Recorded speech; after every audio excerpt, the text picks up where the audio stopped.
This product was gifted by MetaQuest. The MetaQuest 3S is the best headset out there. Yes, I said it. Sometimes it's not just about power. It's also about what you get for the price, the quality, the things that you can do, and the quality of the games. I was able to try the 3S a week prior to its release, and I was quite impressed with the machine. Today we're going to be talking about why you should upgrade. We'll be talking about the features that it has, what you can do in the headset, and what kind of gaming experience you can get out of it.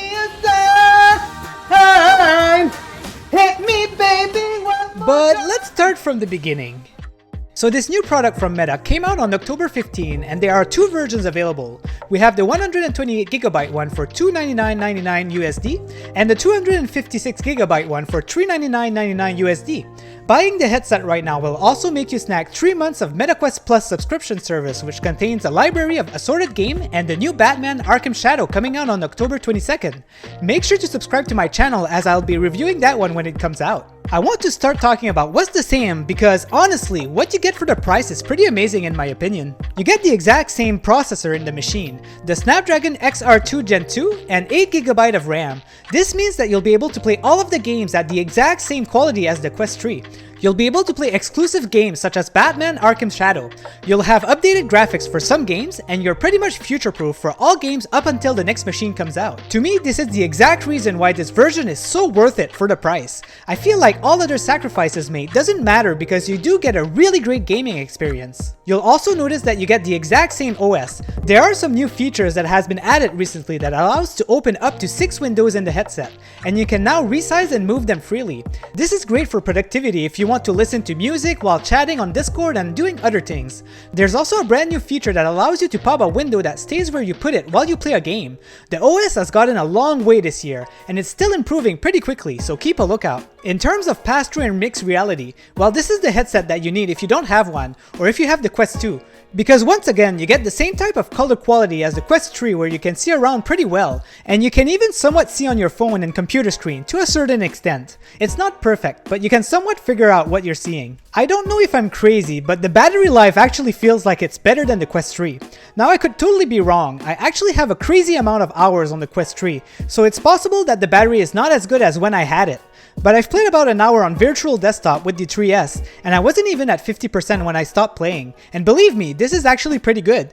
These headsets are good at sucking your battery dry. We all know that the best headset of the family is the MetaQuest 3.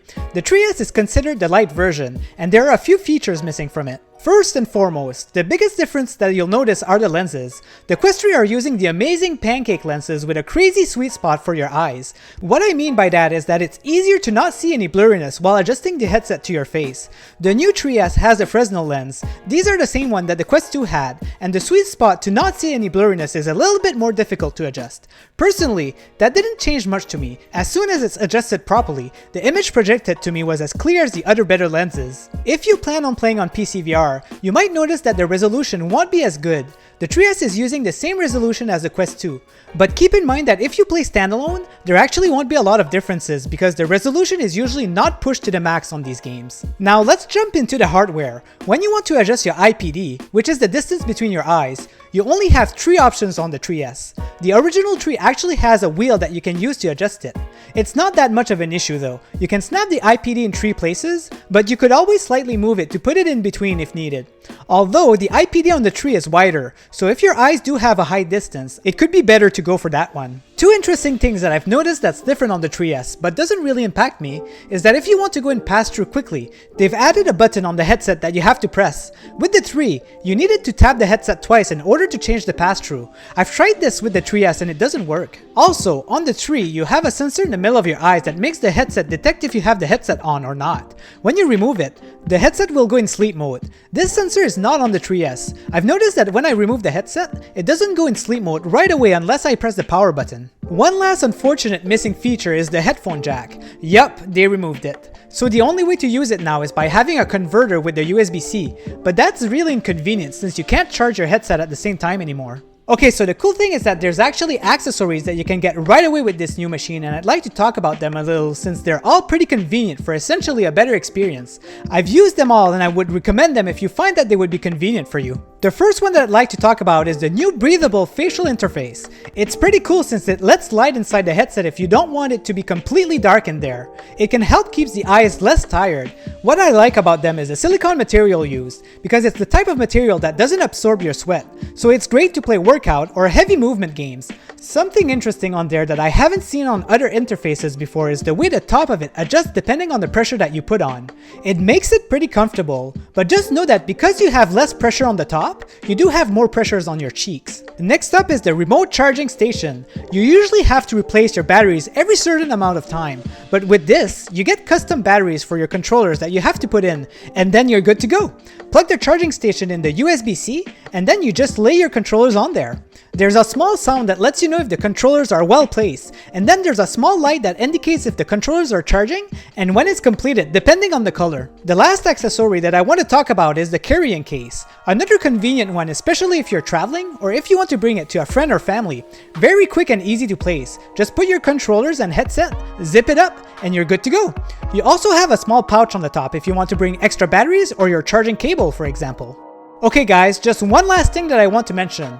You know, I'm a gamer at heart and I actually treat the MetaQuest as a console more than anything else. I love it as much as my Nintendo Switch, PlayStation 5 and PC. So the important thing to me is that I can game and have the best experience that I can get. I just want to say that gaming wise, the headset feels as good as the original Quest 3. I get the same type of graphics and I don't feel like the sound or controls or anything feels any different. And this is what matters to me. This is why I ultimately will recommend this headset more than any other out in the market, because for the price, you get so much value out of it. Who would have thought that you could get a quote-unquote console like this at that price while you can play amazing games like Asgard's Wrath 2, Assassin's Creed Nexus, Arizona Sunshine 2, and then we're getting amazing titles such as Metro Awakening, Batman Arkham Shadow, and Skydance Behemoth. I'm telling you guys, living in an affordable VR era has never been this good. Now is the time to invest in a headset and experience some of the amazing things that you can do with it. With that said, I hope that you guys have enjoyed my overview of the new MetaQuest 3S and it gives you much clearer thoughts on if it's worth the purchase for you or not. My comment section is always open if you have any questions and I'll make sure to answer them as soon as possible. If you're new to VR in my channel, make sure to check it out as I have tons of game reviews, and hit that subscribe button as I'll be doing reviews of all major upcoming titles that's coming at the end of the season. Hitting that like button also truly helps. Thanks guys, it's been a pleasure and a new experience working on this video, and see you on the next one.